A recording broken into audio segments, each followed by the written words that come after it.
Hey, we're recording this on Sunday, September 8th, and I just want to make sure everybody knows this fact. All right, I brought this up a while ago. People talk about, well, they got rid of this bad guy and they got rid of that bad guy. And one of the bad guys that nobody ever seems to talk about is James Angleton, head of counterintelligence, probably the person most responsible for the assassination of Kennedy, certainly the cover-up. He handled the cover-up for decades or for a decade until they booted him out. Um, Very important figure.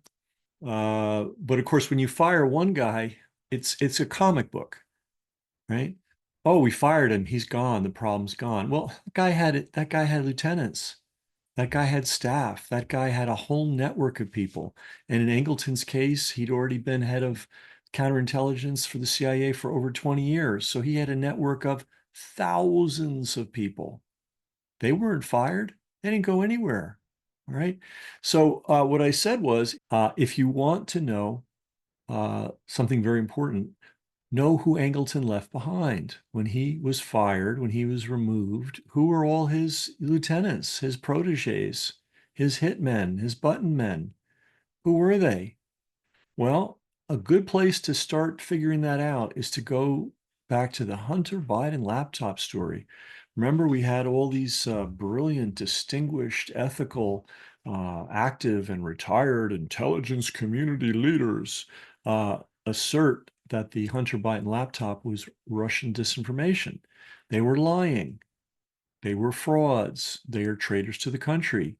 They got away with it, and we have their names. We know who they are. But what isn't, and everybody forgets that, right? But what people either have forgotten or don't know, it was Anthony Blinken. It was Anthony Blinken that organized that letter. All right. So somebody came up with the idea. Maybe it was Blinken himself.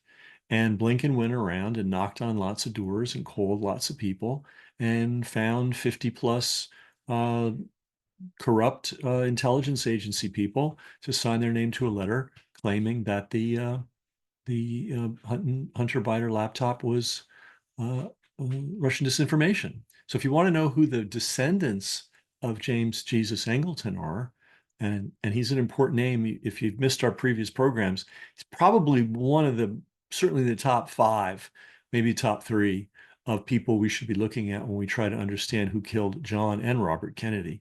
And strangely enough, the very well-funded assassination research community just can't seem to mention his name. But in any event, um, when they fired him in the 70s, they acted like, oh, he was one bad apple, bad guy, he's gone. Well, obviously, he left dozens, scores, hundreds, and indirectly thousands of, quote, disciples essentially behind.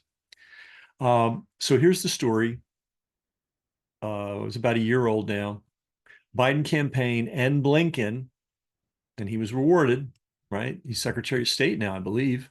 They orchestrated the letter to discredit the Hunter Biden laptop story, ex-CIA official says.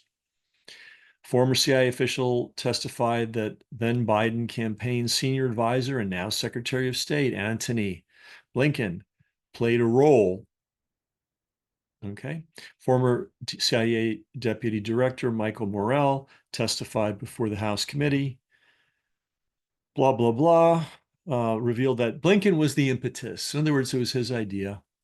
Um, and either he or his stooges went around and made sure all these criminals and crooks, also known as former intelligence officers, officials, signed the letter falsely discrediting the New York Post story. There's no way Biden would have been elected had that story been perceived for what it was, real, right? But he became president. So 51 former intelligence officials under the direction of Antony Blinken participated in election interference and put a man in the White House who's been a disaster for the country. Um, who were some of the heroes that signed that letter? Well, John Brennan, of course, that's Obama's CIA director. James Clapper, of course. Leon Panetta, of course. And there we go. A little bit of history. that somehow they have been able to hide. So Jordan and Turner, who I guess are Congress people, are demanding Blinken provide the material to help them advance their oversight. They demanded Blinken identify the people he communicated with about drafting the statement and produce all documents referring to the statement. So, these guys don't just sit down and write something. It's a draft, and then 10 people read it and they change the commas, and they got to justify their existence. So there were drafts and there were people involved. um, Fox News first reported the existence of some type of investigation involving Hunter Biden in October 2020. FBI had subpoenaed the laptop. Anyway, it's not clear that Blinken has actually done what he was told to do, but it's pretty clear that he is the guy that orchestrated. So the guy that's Secretary of State, the guy that goes up on stage every day and justifies the slaughter and maiming of children in America's name, that's the guy that got these 51 corrupt former intelligence officials to sign a fraudulent document that helped uh, Joe Biden is responsible really for Joe Biden becoming president of the United States the last 4 years. So if you like the last 4 years, regardless of how you feel about Trump, if you like the last 4 years, you can thank these 51 traitors.